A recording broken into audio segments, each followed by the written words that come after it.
Good morning all. Today we are going to study election of president. നമ്മൾ കഴിഞ്ഞ ക്ലാസ്സിൽ എങ്ങനെയാണ് ഒരു കമ്മിറ്റിയെ എലക്ട് ചെയ്യുന്നത് എന്നുള്ള കാര്യമൊക്കെ നമ്മൾ പഠിച്ചായിരുന്നു. പിന്നെ അതിനുശേഷം എപ്പോഴാണ് കമ്മിറ്റി പിരിച്ചു വിടുന്നതെന്ന് പഠിച്ചായിരുന്നു. പിന്നെ ഒരു പുതിയ കമ്മിറ്റി ഫോം ചെയ്യുന്ന കാര്യങ്ങളുമാണ് നമ്മൾ കഴിഞ്ഞ ക്ലാസ്സുകളിലൊക്കെ നോക്കിയത്. ഇനി എങ്ങനെയാണ് ഒരു പ്രസിഡൻറ്റിനെ എലക്ട് ചെയ്യുന്നത് എന്നൊന്ന് നമുക്ക് നോക്കാം. അതിൻ്റെ പ്രൊസീജിയറാണ് ഇനി പറയുന്നത്. ഫസ്റ്റ് സ്റ്റെപ്പ് എന്ന് പറഞ്ഞാൽ കോൺസ്റ്റിറ്റ്യൂട്ട് എ ന്യൂ കമ്മിറ്റി. ആദ്യം ഒരു പുതിയ കമ്മിറ്റി രൂപീകരിക്കുക. ആ കമ്മിറ്റി രൂപീകരിച്ചതിന് ശേഷം ഒരാഴ്ചക്കകം ഒരു മീറ്റിംഗ് വിളിച്ചു കൂട്ടണം.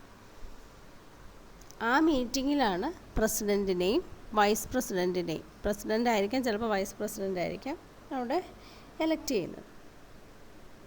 ഇനി ആ കമ്മിറ്റിക്ക് പ്രസിഡൻ്റ് ഇല്ലല്ലോ, അപ്പോൾ അത് പ്രിസൈഡ് ചെയ്യുന്നതെന്ന് പറഞ്ഞാൽ person not a candidate for election ഉള്ള ഒരു കാൻഡിഡേറ്റ് അല്ലാത്ത ഒരാളാണ് അവിടെ തൽക്കാലത്തേക്ക് ഒരു പ്രസിഡൻറ്റിൻ്റെ ഫങ്ഷൻ ചെയ്യുന്നത്. ഇനി അതിനുശേഷം കമ്മിറ്റി മെമ്പേഴ്സ്, അതായത് നമ്മൾ ഒരു പുതിയ കമ്മിറ്റി രൂപീകരിച്ചിട്ടുണ്ട്. ആ കമ്മിറ്റി മെമ്പേഴ്സിൽ താല്പര്യമുള്ളവർ നോമിനേഷൻ ഫയൽ ചെയ്യും. അതിനുശേഷം ബാക്കിയുള്ള കമ്മിറ്റി മെമ്പേഴ്സ് എന്ത് ചെയ്യും? വോട്ട് ചെയ്യും.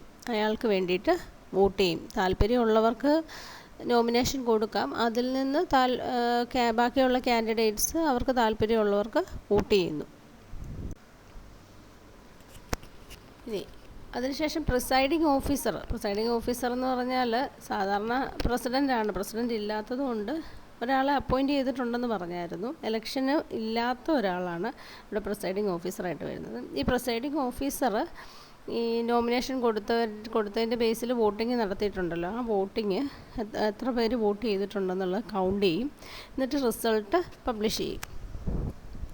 ഇനി ആ മീറ്റിങ്സിൻ്റെ പ്രൊസീഡിങ്സ് എല്ലാം എന്തൊക്കെ കാര്യങ്ങളാണ് ആ മീറ്റിങ്ങിൽ ചെയ്തിരിക്കുന്നത് അത് മിനിറ്റ് ബുക്കിൻ്റെ അകത്ത് റെക്കോർഡ് ചെയ്യും.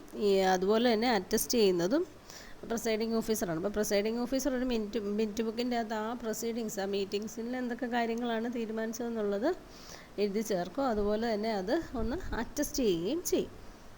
ഇനി ആ പ്രസിഡൻറ്റ് എന്നിട്ട് ലാസ്റ്റ് നമ്മൾ ആളെ പ്രസിഡൻറ്റിനെ എലക്ട് ചെയ്യുമല്ലോ.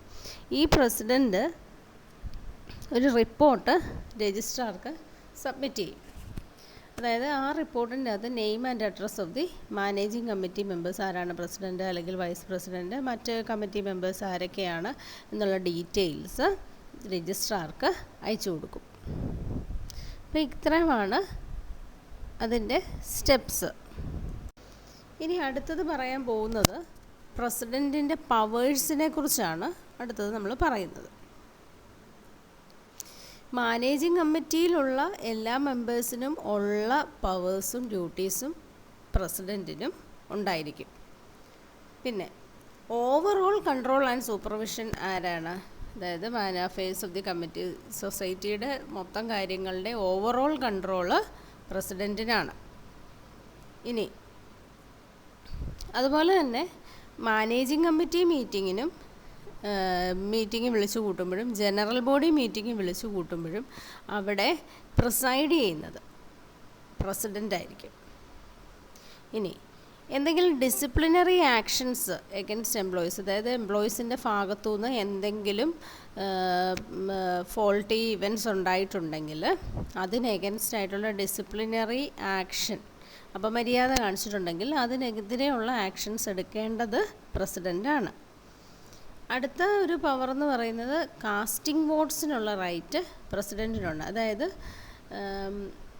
എല്ലാ മെമ്പേഴ്സിനും ഒരു വോട്ടാണല്ലോ ഉള്ളത്, പക്ഷേ ഈക്വാലിറ്റി ഓഫ് വോട്ട്സ് വരുന്ന സാഹചര്യത്തിൽ ഒരു വോട്ടും കൂടെ ചെയ്യാനായിട്ടുള്ള അധികാരം പ്രസിഡൻറ്റിന് കൊടുത്തിട്ടുണ്ട്. അപ്പോൾ അതിനെയാണ് നമ്മൾ കാസ്റ്റിംഗ് വോട്ടെന്ന് പറയുന്നത്.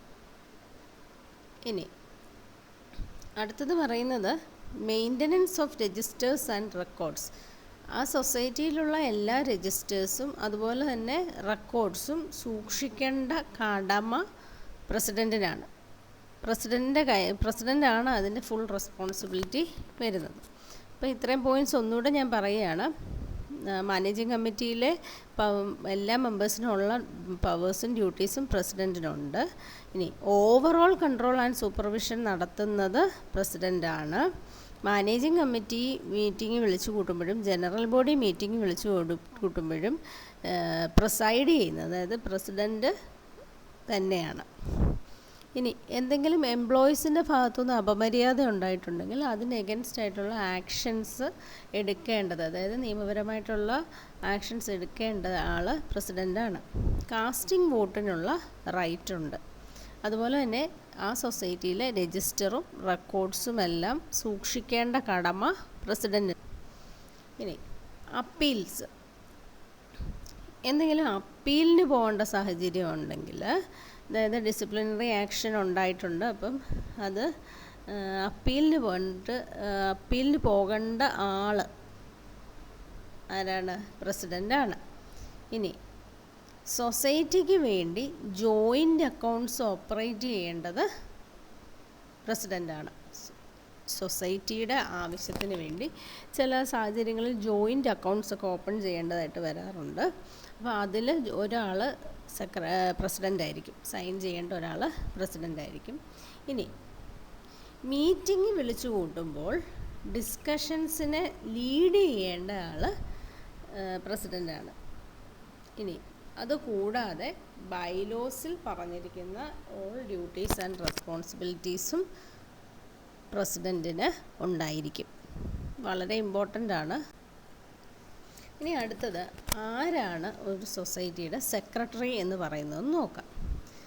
സെക്രട്ടറി എന്ന് പറയുന്നയാളാണ് ആ സൊസൈറ്റിയുടെ ചീഫ് എക്സിക്യൂട്ടീവ് എന്ന് പറയുന്ന പവർ ഉള്ളത്. അത് ഒരു പെയ്ഡ് എംപ്ലോയി ആയിരിക്കും. നിങ്ങൾക്കറിയാം, ഇപ്പോൾ നമ്മൾ കോപ്പറേറ്റീവ് ബാങ്കിൻ്റെ ടെസ്റ്റൊക്കെ വിളിച്ചു കൂട്ടുമ്പോൾ നിങ്ങൾക്കറിയാം സെക്രട്ടറിയുടെ പോസ്റ്റിലേക്കും വിളിച്ചു കൂട്ടും. അപ്പം ഒരു എംപ്ലോയിയാണ്, അതായത് സൊസൈറ്റിയുടെ ഒരു പെയ്ഡ് എംപ്ലോയിയാണ് ഈ ചീഫ് എക്സിക്യൂട്ടീവ് അഥവാ സെക്രട്ടറി എന്ന് പറയുന്നയാൾ. പക്ഷേ is not a member of managing കമ്മിറ്റിയിലെ ഒരു മെമ്പറല്ല. പക്ഷേ ഹീസ് എ കീ പേഴ്സൺ ആണ്. അതായത് സൊസൈറ്റിയെ സംബന്ധിച്ചിടത്തോളം വളരെ ഇമ്പോർട്ടൻ്റ് ആയിട്ടുള്ള ഒരു പോസ്റ്റാണ് സെക്രട്ടറിക്ക് ഉള്ളത്. ക്വാളിഫിക്കേഷൻ എന്ന് പറഞ്ഞാൽ able, efficient and well trained ആയിട്ടുള്ള ഒരു പേഴ്സണാലിറ്റിക്ക് മാത്രമേ സെക്രട്ടറി ആകാനായിട്ട് പറ്റത്തുള്ളൂ. അതുപോലെ തന്നെ ഡീപ്പ് നോളജ് ഉണ്ടായിരിക്കും. അതായത് ആ സൊസൈറ്റിയുടെ ആക്ടിനെ കുറിച്ചും റൂൾസിനെ കുറിച്ചും ബൈലോസിനെ കുറിച്ചും ഗാഢമായ ഒരു നോളജുള്ള ഒരു ആളായിരിക്കണം. പിന്നെ അതുപോലെ തന്നെ ഹോണസ്റ്റ് ആയിരിക്കണം, വിശ്വസിക്കാൻ പറ്റുന്ന ഒരു വ്യക്തിയായിരിക്കണം, ഗുഡ് ക്യാരക്ടർ ആയിരിക്കണം, റെസ്പോൺസിബിൾ ആയിരിക്കണം, കൺട്രോൾ ആൻഡ് സൂപ്പർവൈസ് സ്റ്റാഫ്. അതുപോലെ തന്നെ സ്റ്റാഫിനെ കൺട്രോൾ ചെയ്യുകയും സൂപ്പർവൈസ് ചെയ്യാനായിട്ടുള്ള ഒരു കഴിവുള്ള ഒരു വ്യക്തിയായിരിക്കണം ഈ സെക്രട്ടറി എന്ന് പറയുന്ന വ്യക്തി.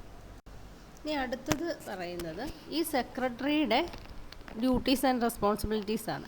ഇത് മുമ്പേ പറഞ്ഞ പ്രസിഡൻറ്റിൻ്റെ ഡ്യൂട്ടീസ് ആൻഡ് റെസ്പോൺസിബിലിറ്റീസ് ആണ്. ഇനിയിപ്പോൾ പറയുന്നത് സെക്രട്ടറിയുടെ ഡ്യൂട്ടീസ് ആൻഡ് റെസ്പോൺസിബിലിറ്റീസ് ആണ്. He is the custodian of cash, seal and all other records. Cash, അതുപോലെ തന്നെ സീല്, അതുപോലെ തന്നെ ഓൾ ഇമ്പോർട്ടൻ്റ് റെക്കോർഡ്സും സൂക്ഷിക്കേണ്ട വ്യക്തിയാണ് ഈ സെക്രട്ടറി. ഇനി സൊസൈറ്റിയുടെ സർപ്ലസ് ഫണ്ട്സ് അനുയോജ്യമായ വിധത്തിൽ ഇൻവെസ്റ്റ് ചെയ്യേണ്ട ആൾ സെക്രട്ടറിയാണ്. അതുപോലെ തന്നെ സൊസൈറ്റിക്ക് വേണ്ടി കോൺട്രാക്റ്റിൽ ഏർപ്പെടേണ്ട വ്യക്തിയാണ് സെക്രട്ടറി. സൊസൈറ്റിക്ക് വേണ്ടി കോൺട്രാക്റ്റിൽ ഏർപ്പെടേണ്ടത് സെക്രട്ടറിയാണ്. ഇനി ലീഗൽ മാറ്റേഴ്സും ആർബിട്രേഷൻ കേസസും ഒക്കെ ഹാൻഡിൽ ചെയ്യേണ്ടത് സെക്രട്ടറിയാണ്. അതുപോലെ തന്നെ പീരിയോഡിക്കൽ സ്റ്റേറ്റ്മെൻറ്റ്സ് പ്രിപ്പയർ ചെയ്യുകയും കറക്റ്റ് സമയത്ത് സബ്മിറ്റ് ചെയ്യുകയും ചെയ്യേണ്ടത് സെക്രട്ടറിയുടെ കടമയാണ്. പിന്നെ ഓഡിറ്റ് ചെയ്യുക, ഇൻസ്പെക്ഷൻ ചെയ്യുക, ഇൻക്വയറി ഈ 3 കേസസിലും വേണ്ട അസിസ്റ്റൻസ് പ്രൊവൈഡ് ചെയ്യേണ്ടത്, അതായത് ഓഡിറ്റർക്ക് അല്ലെങ്കിൽ ഇൻസ്പെക്റ്റ് ചെയ്യുന്ന വ്യക്തിക്ക് അല്ലെങ്കിൽ ഇൻക്വയറിക്ക് വരുമ്പോൾ വേണ്ട അസിസ്റ്റൻസ് മുഴുവൻ പ്രൊവൈഡ് ചെയ്യേണ്ടത് സെക്രട്ടറിയാണ്.